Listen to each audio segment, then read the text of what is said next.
Hello guys, part 1 video में chapter 5 तक cover हुआ था, तो अभी चैप्टर 6 के शुरुआत में मेनलैंड से रॉयल गेस्ट्स आ चुके थे नॉर्दर्न सेक्ट में। शिम वॉन ली, इसका एज 19 साल है, इसकी बहन शिम सूहा 14 साल की है। इनका फादर 4 डेड हेवंस का हेड शिम मूवाए जो 9 स्काइज में से एक है, और इनके साथ सीकर ऑफ नॉलेज स्योमुहुआ का ग्रैंड डॉटर हेरियुंग आई है, इसका एज 20 साल है। 4 डेड हेवंस का जनरल मो क्यून प्योंग कहता है, यहाँ पर कोई है? ये सुनकर जंग पाए और उसके साथ कुछ और गार्ड्स दौड़ के आते हैं। जंग पाए कहता है, वेलकम माय लॉर्ड्स, मैं सेंट्रल अलायंस के 3rd मर्सनरी ग्रुप का कैप्टन जंग पाए सन। मोकीन कहता है, क्या तुमने हमारे रूम्स तैयार किए हैं? जंग पाए, हाँ मैंने खुद रूम्स तैयार किए हैं मेरे लॉर्ड्स के लिए। यह बहुत लंबा और कठिन सफर रहा होगा, मैं आपको आपके रूम्स तक छोड़ देता हूँ।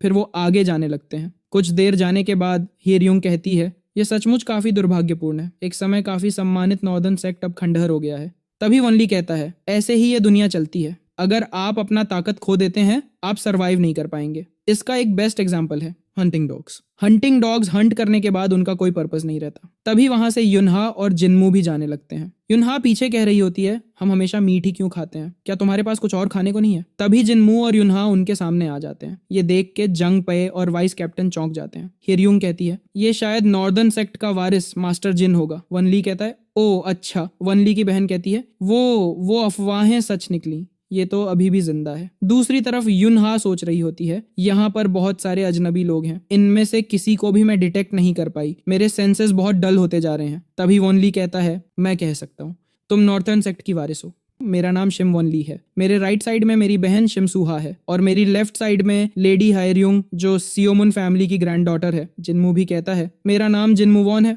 और मेरे साथ मेरी दूर की कजन है, कुछ दिन के लिए यहाँ रह रही है। ये सुन के जंग पाए वाइस कैप्टन से कहता है, क्या इसका कोई कजन भी है? क्या तुम लोगों ने जांच नहीं की कि ये लड़की कौन है? तुम सभी लोग क्या कर रहे थे इतने समय से? वाइस कैप्टन कहता है, माफ कर दीजिए, हम पैलेस के मरम्मत में कुछ ज्यादा ही ध्यान दे चुके थे।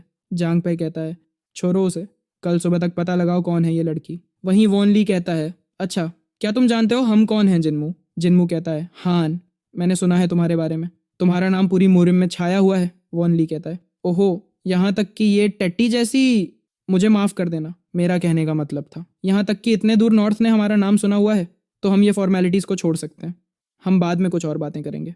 साइड से हेरियुंग कहती है, थोड़ा इज्जत से बातें करो मास्टर शिम। वहीं जंग पे सोच रहा होता है, तेरी हिम्मत कैसे हुई किसी और को यहाँ लाने की, वो भी हमारे इजाजत के बिना? लगता है इस बच्चे को एक सबक सिखाना पड़ेगा। फिर चाटने वाले टोन में कहने लगता है, इस तरफ आए, हमने कुछ बहुत ही बढ़िया रूम्स तैयार किए हैं हुआचियन पैलेस में। फिर वो जाने लगते हैं पैलेस की ओर। वहीं युनहा सोच रही होती है, ये उतना बेवकूफ़ नहीं है जितना सोचा था, लगता है समय आने पर ये ऐसे एक्ट करता है। एक बार भी पल के झपकाए बिना झूठ बोलना, क्या ही इंटरेस्टिंग लड़का है ये। लेकिन मैंने सोचा था ये इस जगह का मालिक है, लेकिन वो लड़का ऐसे बर्ताव कर रहा था जैसे ये जगह उसकी है। फिर सीन बदलता है। वोनली जनरल मॉक से कहता है, जनरल मॉक, मैं यहाँ पुराने नॉर्दर्न सेक्ट की ग्लोरी का स्वाद लेने आया था, लेकिन ये जगह तो बिल्कुल बेकार निकली, और ये जो शांति है मेनलैंड में, ये बस एक इल्यूजन है जो उन सेंट्रल अलायंस के बुजुर्गों ने बनाया है। वो नहीं चाहते कि उनका बनाया हुआ सिस्टम डिस्ट्रॉय हो जाए, वो बस चाहते हैं कि इसी तरह हमेशा राज करें। जनरल मॉक कहता है, मैं मॉक युन प्योंग अपने फ्यूचर 4 डेड हेवंस के मास्टर के लिए जो भी करना पड़े करूंगा। वनली कहता है, हो उसके लिए तुम्हें और कुछ साल इंतजार करना पड़ेगा, जब तक मैं 4 डेड हेवंस का राज गद्दी संभालूं। वैसे मैं उतना समय रुकने की नहीं सोच रहा, ये नॉर्दर्न सेक्ट शुरुआत होगी मेरी फाउंडेशन की, वैसे ही जैसे कोई शानदार चीज की शुरुआत हो, लेकिन उससे पहले यहाँ पर कुछ चीजें मुझे परेशान कर रही हैं, मुझे उससे पहले डील करना पड़ेगा। फिर अगले दिन जिन्मू अपना लोहार का काम कर रहा होता है, उसी वक्त पीछे से वनली आता है और कहता है, ओ, मैंने सोचा नहीं था कि एक हथौड़े की आवाज़ इतनी शानदार होगी। जिन्मू घबरा जाता है और सोचता है, कैसे? मैं इस पूरी जगह को सेंस कर रहा था, लेकिन मुझे इसका पता नहीं चला। फिर कहता है, हे तुम कब आए? वनली कहता है, एक ऐसा शख्स जिसके पास कोई इंटरनल एनर्जी नहीं है, उसके हिसाब से तुम बहुत अच्छे से उस भट्टी के पास काम कर रहे हो। ये जगह तो बहुत डल है, ऐसा लग रहा है यहाँ टाइम रुक सा गया है, तुम ऐसे किसी जगह पर कैसे रह रहे हो? जिन्मू कुछ नहीं कहता। वॉनली कहता है, क्या मैं इस तलवार को थोड़ा देख सकता हूँ? ओहो, क्या ही तो फाइन ब्लेड है, ये तो बहुत अच्छे कीमत में बिकेगा मेनलैंड में। ऐसा कहते ही उसने तलवार को जिन्मू की ओर पॉइंट कर लिया। जिन्मू डर जाता है और कहता है, क्या कर रहे हो तुम? वनली कहता है, नॉर्दर्न सेक्ट का वारिस कोई मार्शल आर्ट नहीं जानता, क्या ही तो बकवास है, अब बंद करो ये नाटक, अगर तुमने सच में हार मान ली होती तो अभी तक जिंदा नहीं रहते। जिन्मू शॉक हो जाता है और सोचता है, ये क्या करना चाह रहा है? क्या ये मुझे टेस्ट करने वाला है? मैं क्या करूं?